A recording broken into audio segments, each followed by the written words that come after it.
Would it surprise you to know that your child probably has some very clear ideas about race and skin color? Would it shock you to know that these views are set early and they stick? Those are the results of a carefully designed pilot study conducted on behalf of this program. Last night we showed you some of the results, and they suggested that white kids have a high rate of what researchers call white bias, preferring white skin and giving negative attributes to darker skin. However, African American kids also responded in this pilot study with white bias, but to a smaller degree. We showed one African American parent's reaction to her son's test. Tonight we want to show you a white parent's reaction. Soledad O'Brien and I sat down with Poe Bronson, author of Nurture Shock, and Angela Burt Murray, editor-in-chief of Essence Magazine, to dig deeper. A lot of parents watching our report no doubt wondered how their child would respond. Soledad and I each spoke to a panel of parents about their child's test, and we want to play you some clips. So let's take a look at one mom's reaction to her son's test that I spoke to. Let's look at Laura, Andrew.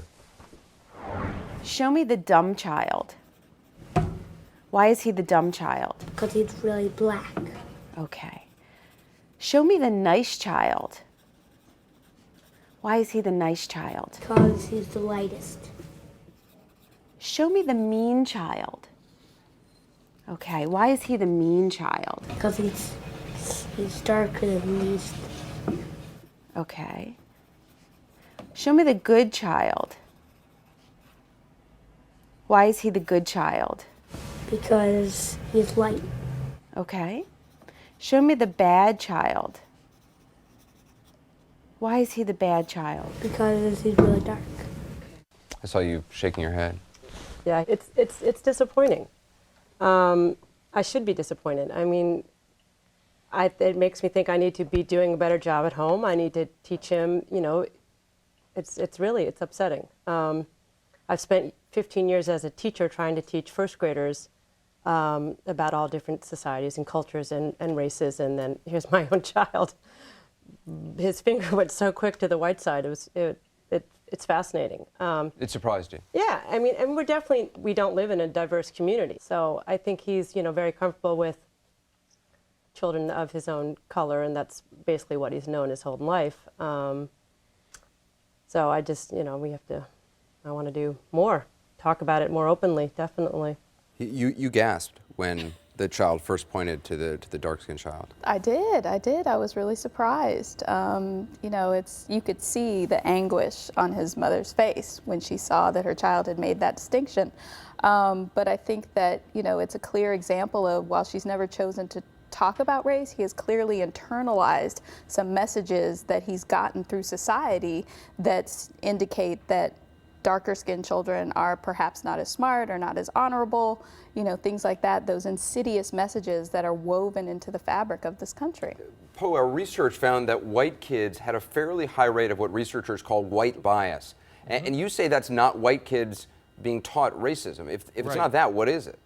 Well, clearly this is the mom who has not talked to her child about race and skin color. She didn't know if he saw race and skin color, or she would know if she taught it to him.